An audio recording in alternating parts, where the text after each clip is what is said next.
Yahobu, Bapak Ibu Pendeta, Sinenge, Majelis dan warga Gereja Amin, ini adalah channel YouTube Sinode Gereja Amin.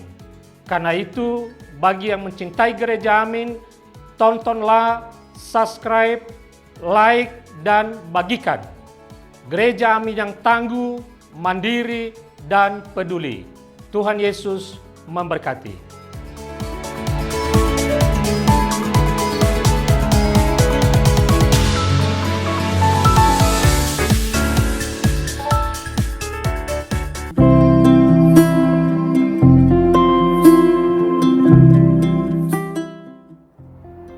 Hai Teens, jumpa kembali dalam acara TFC. Kali ini kita akan menyimak tulisan Pendeta David Rustandi Surya Sutanto dari GKI Kota Wisata dalam buku renungan Teens for Christ dengan tema God with Us yang didasari dari Yesaya pasal 51 ayat 1 sampai 23 bersama aku Felix Julio Murliantara.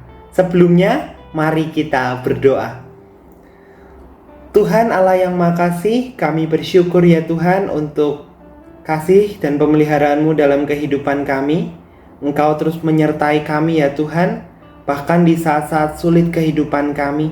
Dan kami juga bersyukur jikalau Engkau terus membekali kami dengan firman Tuhan, firman yang menjadi terang, firman yang menjadi penuntun untuk kami boleh melangkah dalam kehidupan kami.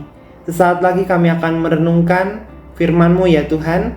Berkatilah kiranya firman yang kami dengar sungguh dapat kami tanam dalam hati kami.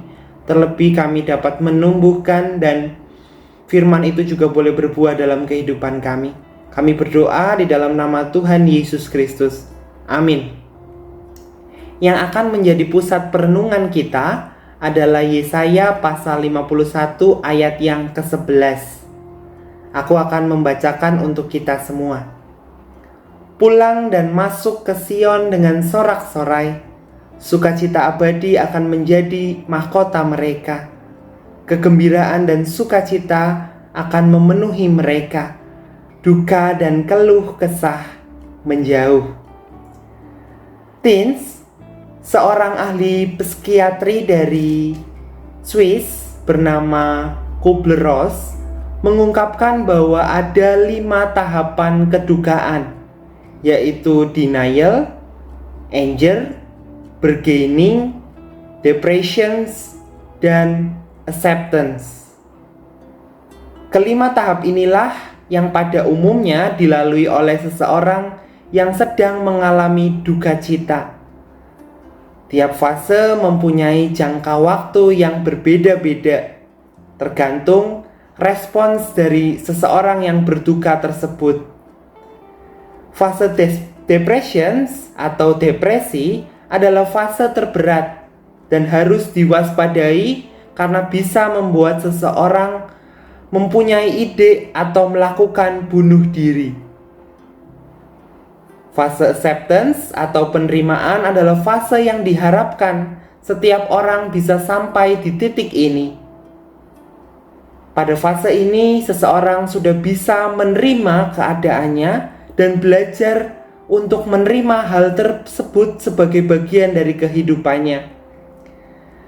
Peristiwa pembuangan ke Babel yang dialami selama 450 tahun oleh bangsa Israel adalah perjalanan panjang mereka dalam menjadi bangsa yang ditempa oleh Tuhan.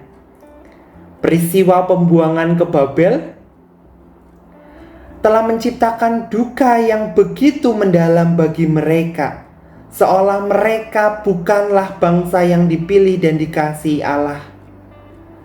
Namun dalam perjalanan duka tersebut, bangsa Israel tetap mendapatkan kekuatan serta penghiburan dari Tuhan.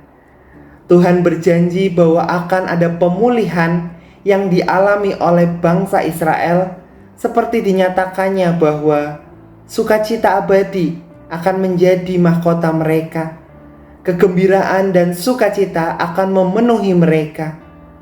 Duka dan keluh kesah menjauh. Oleh karena itu, mereka diminta untuk tetap berpengharapan di dalam penderitaan mereka. Teens, Tuhan berjanji akan selalu menyertai umatnya sepanjang zaman. Jika saat ini kamu sedang berada dalam duka cita dan kamu harus melewati tahap-tahap kedukaan, maka libatkanlah Tuhan dalam menjalaninya. Ingat dan percayalah bahwa Tuhan selalu menyertaimu di dalam kondisi yang sulit sekalipun. Mari kita berdoa. Tuhan Yesus yang baik, kami bersyukur ya Tuhan untuk firman yang boleh kembali menguatkan kami, bahwa di setiap keadaan, di setiap musim kehidupan yang kami harus jalani, kami meyakini dengan sungguh bahwa Engkau terus menyertai dan bersama-sama dengan kami. Mampukan kami ya Tuhan untuk kami boleh terus mengandalkan Engkau dalam setiap pergumulan hidup yang kami alami. Kami berdoa di dalam nama Tuhan Yesus Kristus. Amin. Demikian renungan kita hari ini. Semoga dapat menjadi berkat. Serta jangan lupa untuk subscribe, like, dan bagikan kepada yang lain. Tuhan Yesus memberkati.